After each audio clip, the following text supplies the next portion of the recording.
মহান আল্লাহ পাক রব্বুল আলামিন যেখানে সমাসীন আছেন, যেখানে বসে আছেন, সেই আরশ থেকে নিয়ে এই ভূমণ্ডল পর্যন্ত আমাদের স্বচোখে আমরা যত যাবতীয় জিনিস দেখতে পাচ্ছি সবগুলোই সমগ্র জিনিস কিন্তু সেই মহান আল্লাহ পাক রব্বুল আলামিনের দেওয়া। মহান আল্লাহ পাক রব্বুল আলামিন কি বলছেন?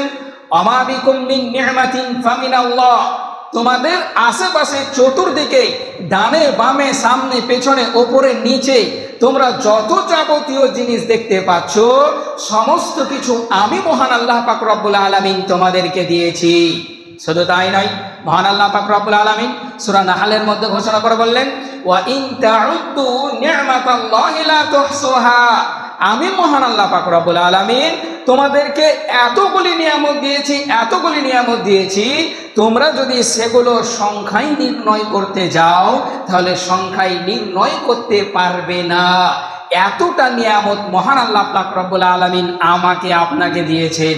কিন্তু এত যে নিয়ামত আমরা পেলাম, এরপরেও কি কোনো এমন একটা সময়, কোনো এমন একটা মুহূর্ত আছে যে মুহূর্তে মহান আল্লাহ পাক রব্বুল আলামিনের আমরা কৃতজ্ঞতা জ্ঞাপন করি যে আলহামদুলিল্লাহ আল্লাহ তুমি আমাকে এই নিয়ামতটা দিয়েছো, আমি এতে খুশি?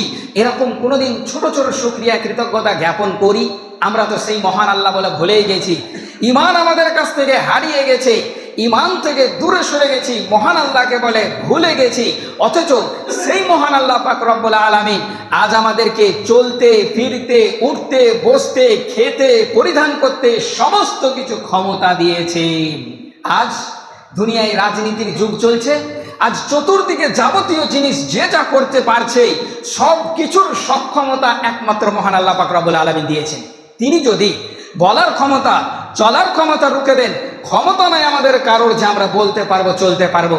যদি তাই হতো, দুনিয়াতে এতগুলো মানুষ যারা বোবা আছে, কালা আছে, মুখে কথা নেই, কোন এমন ডাক্তার আপনি কোথায় পেলেন সেই ডাক্তার তার মুখ দিয়ে আওয়াজ বের করে দিয়েছে?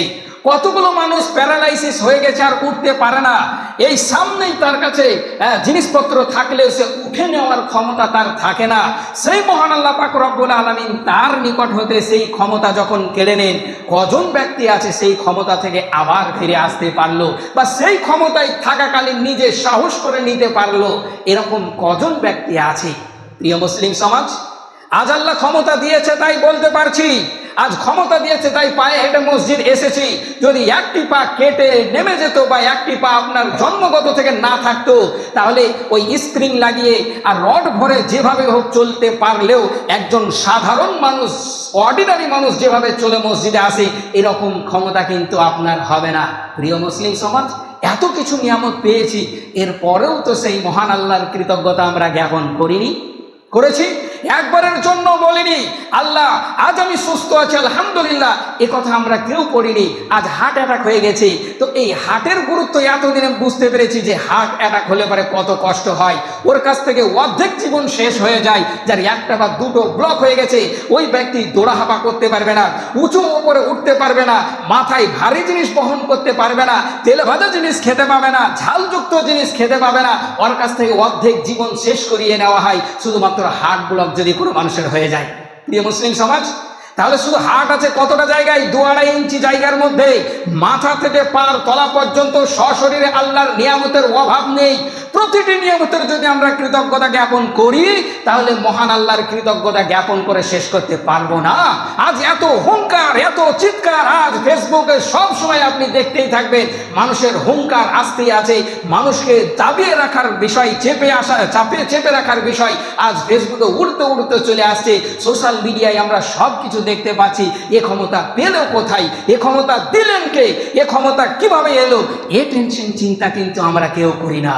মুসলিম সমাজ, আজ মারবো, ধরবো, কাটবো সব কিছু বলতে সক্ষম, কিন্তু যদি আজ হাতটাই যদি কেউ কেটে দেয়, তাহলে আর সেই হাত কিন্তু দ্বিতীয় কোনো ব্যক্তি নাই যে আপনাকে বানিয়ে দিবে যেমনটা আপনার পূর্বে ছিল।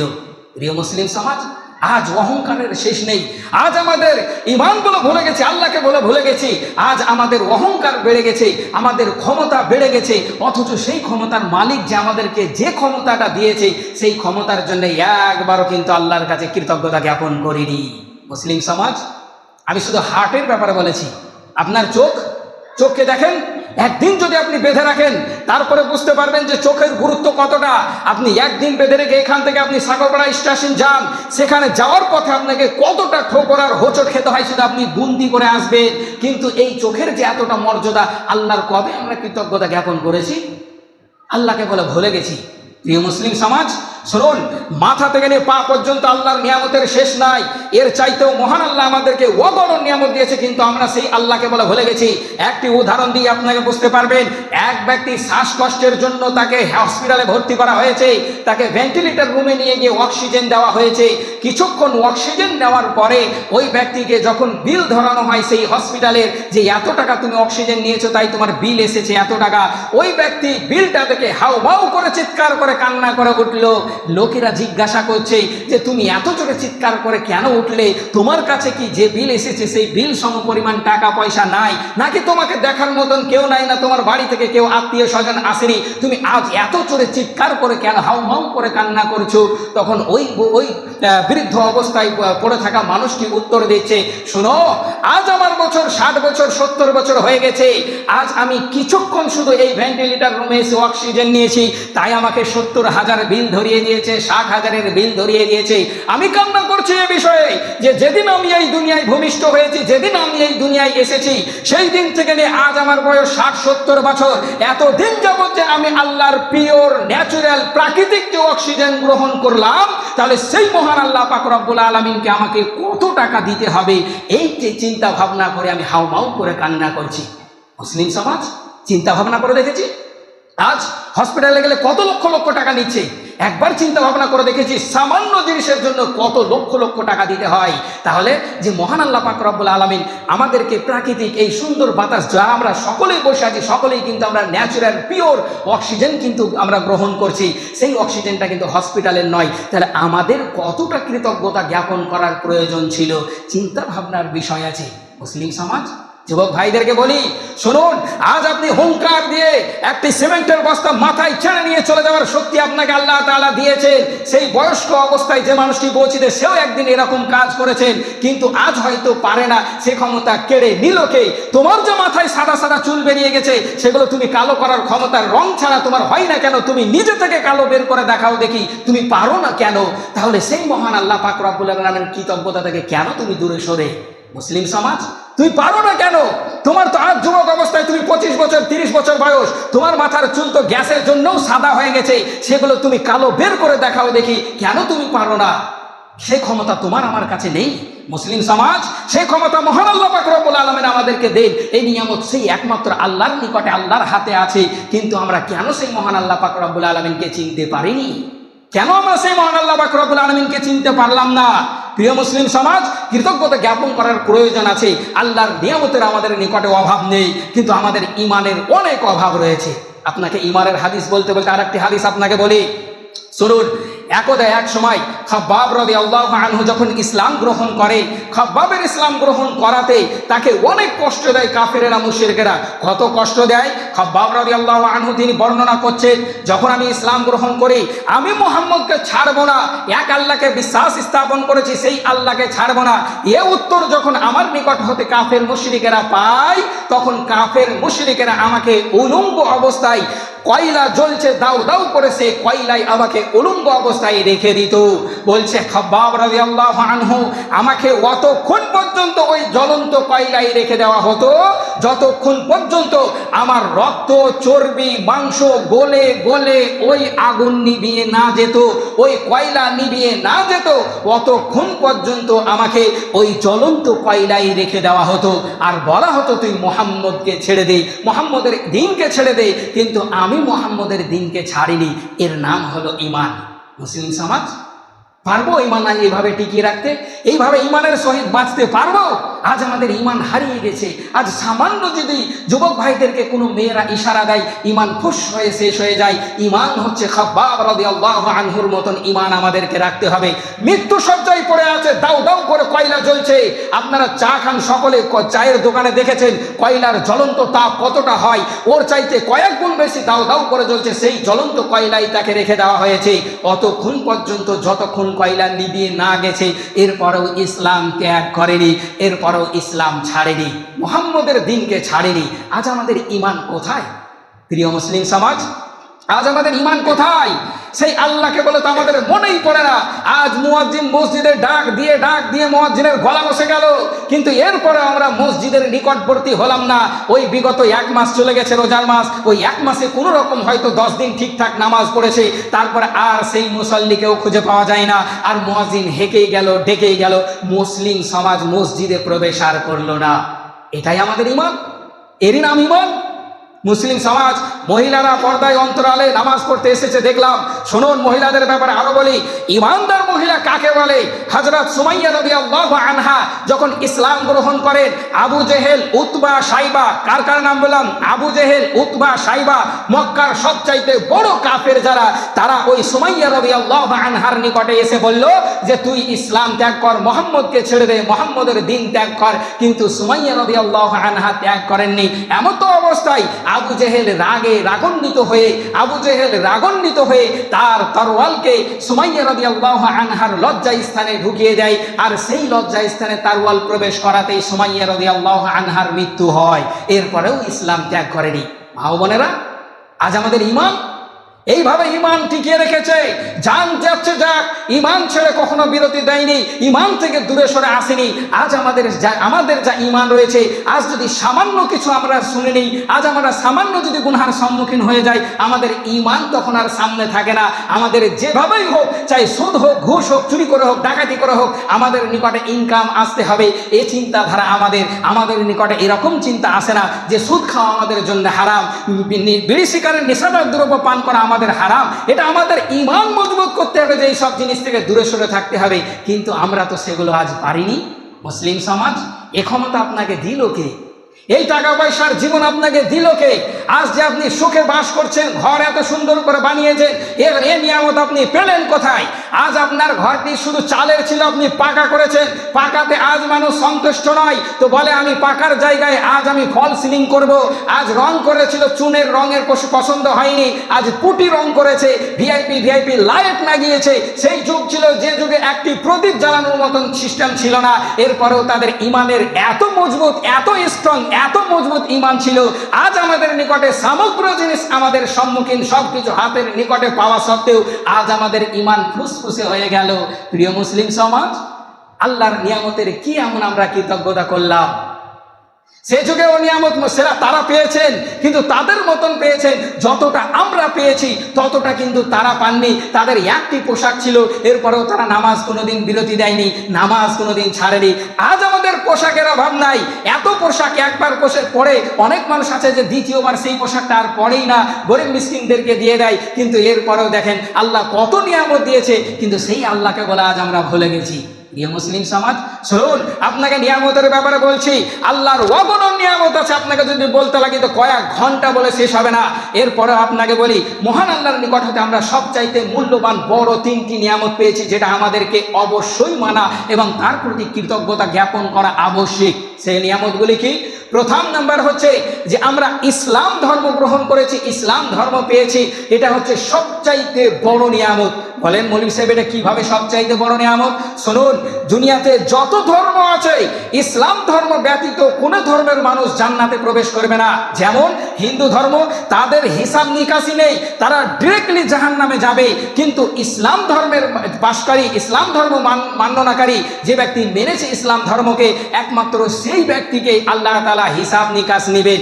এবং তার সঙ্গে যদি ওই ব্যক্তি লা ইলাহা ইল্লাল্লাহকে বিশ্বাস স্থাপন করে, আর যদি ওই ব্যক্তি শিরিক না করে, তাহলে যতই গুনাহ করুক না কেন ওই ব্যক্তি জাহান্নামে যাবে তার গুনার বিনিময়ে, কিন্তু পুনরায় জান্নাতে আসবে।